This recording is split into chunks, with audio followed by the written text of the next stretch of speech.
شخص نے یہ جانچنا چاہا کہ کون سا دین صحیح ہے، وہ عمدہ اور خوش خط کاتب بھی تھا۔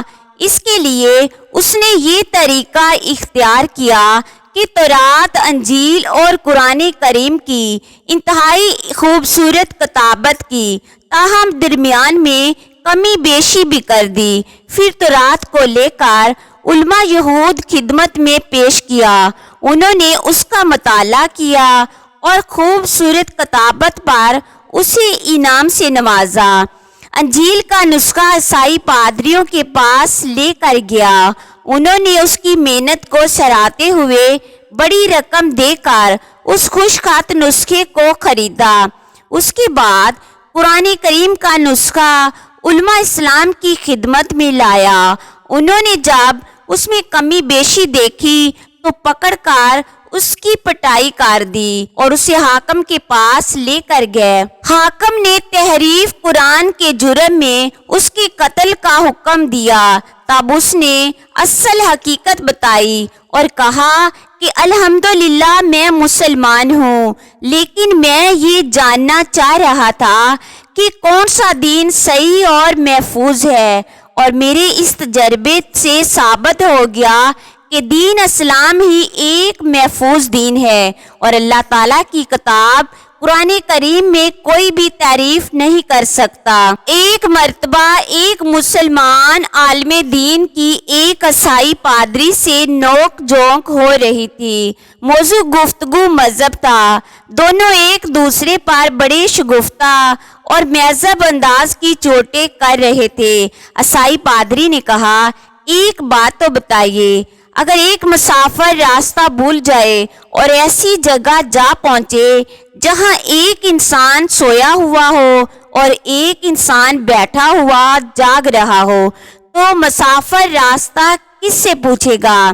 مسلمان عالم دین سمجھ گیا کہ عیسائی پادری کا اشارہ رسول کریم صلی اللہ علیہ وآلہ وسلم اور حضرت عیسیٰ علیہ السلام کی طرف ہے۔ مسلمان عالم دین نے بڑے اطمینان سے جواب دیا، سوئے ہوئے آدمی کے پاس بیٹھا ہوا خود اس انتظار میں ہے کب سویا ہوا انسان اٹھے اور اس سے راستہ پوچھے، لہٰذا دوسرے مسافر کو بھی وہیں بیٹھ کر انتظار کرنا چاہیے۔ حضرت جنید بغدادی رحمۃ اللہ علیہ دریائے دجلہ کے کنارے چہل قدمی کرتے ہوئے جا رہے تھے۔ قریب سے دریا میں ایک کشتی گزری، اس کشتی میں اوباش قسم کے نوجوان بیٹھے ہوئے تھے اور گاتے بجاتے ہوئے جا رہے تھے، اور جب گانا بجانا ہو رہا ہو اور ہنسی مذاق کی محفل ہو، اس موقع پر اگر کوئی بیچارہ مولوی ملا پاس سے گزرے تو اس ملا کا مذاق اڑانا بھی تفریح کا ایک حصہ ہوتا ہے۔ چنانچہ ان اوباش لوگوں نے حضرت جنید بغدادی کا مذاق اڑایا اور آپ پر فکرے کسے۔